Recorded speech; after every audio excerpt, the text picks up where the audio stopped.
નમસ્તે મિત્રો, આપ જોઈ રહ્યા છો ભારતીય જનસંદેશ સમાચાર. હું છું દિનેશ કુમાર બાબરિયા, ભાવનગર. નમસ્કાર દર્શક મિત્રો, નવા વિડીયો સાથે આપ સૌનું હાર્દિક સ્વાગત છે. હું છું સોલંકી દર્શના. વડોદરા ક્રાઇમ બ્રાન્ચની મોટી સફળતા. રથયાત્રા દરમિયાન સોનાના અછોડા ચોરતી આંતરરાજ્ય બાવરિયા ગેંગની પર્દાફાશ. 2 મુખ્ય સાગીરાતો ઝડપાયા. વડોદરામાં રથયાત્રા દરમિયાન બાવરિયા ગેંગ સક્રિય. મોગિયા ગેંગ બાદ બાવરિયા ગેંગનો પર્દાફાશ. ક્રાઇમ બ્રાન્ચે 2 મુખ્ય સગીરતોને ઝડપ્યા. જીતેન્દ્રસિંહ અને આરતી બાવરિયા ઝડપાયા. રથયાત્રામાં 4 અછોડા લૂંટિયાની કબૂલાત. પોલીસે 4 અછોડા કબજે કર્યા. રાજસ્થાન હરિયાણા બોર્ડર પરથી આરોપીઓ ઝડપાયા.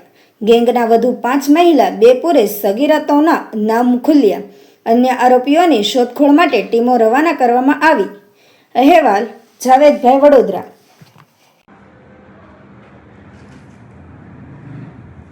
વડોદરા શહેરમાં ગયા મહિને 16 જુલાઈના રોજ રથયાત્રા તહેવાર ઉજવવામાં આવેલ. તે દરમિયાન કેટલાક ભક્તજનોના સોનાની ચેન તેમજ મંગળસૂત્ર જેવા દાગીનાની ચોરી થઈ. આ અનુસંધાને જે તે વખતે જ વડોદરા શહેર પોલીસે સયાજીગંજ પોલીસ સ્ટેશનની હદમાંથી જે મોબાઈલ ચોરી કરતી ગેંગને પકડેલ અને એ ગુના ડિટેક્ટ કરેલ. તે સિવાય વડોદરા શહેર ક્રાઇમ બ્રાન્ચે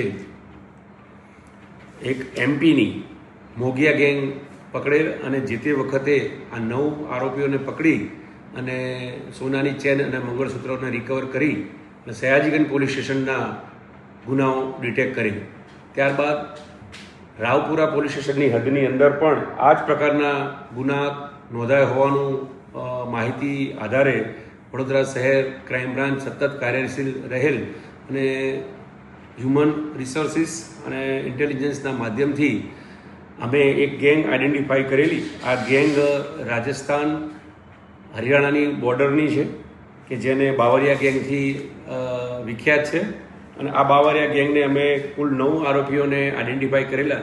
જે પૈકી આ 9 આરોપીઓ પૈકી 2 આરોપીઓ જીતેન્દ્રસિંહ બહાદુરસિંહ બાવરિયા અને મહિલા આરતી ધરમસિંહ બાવરિયાને અલવર રાજસ્થાનથી ક્રાઇમ બ્રાન્ચ વડોદરા શહેરને પકડીને અત્રે લાવેલ છે.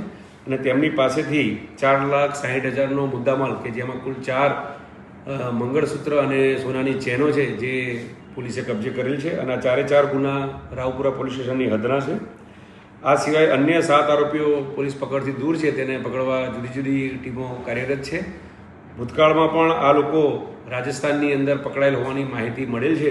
અને આ આંતરરાજ્ય બાવરિયા મોટી ગેંગ છે કે જે ખાસ કરીને જે ધાર્મિક મેળાવડા થતા હોય છે અને સોશિયલ મીડિયાના પેજ ઉપર એ માહિતી એકત્રિત કરતા હોય છે.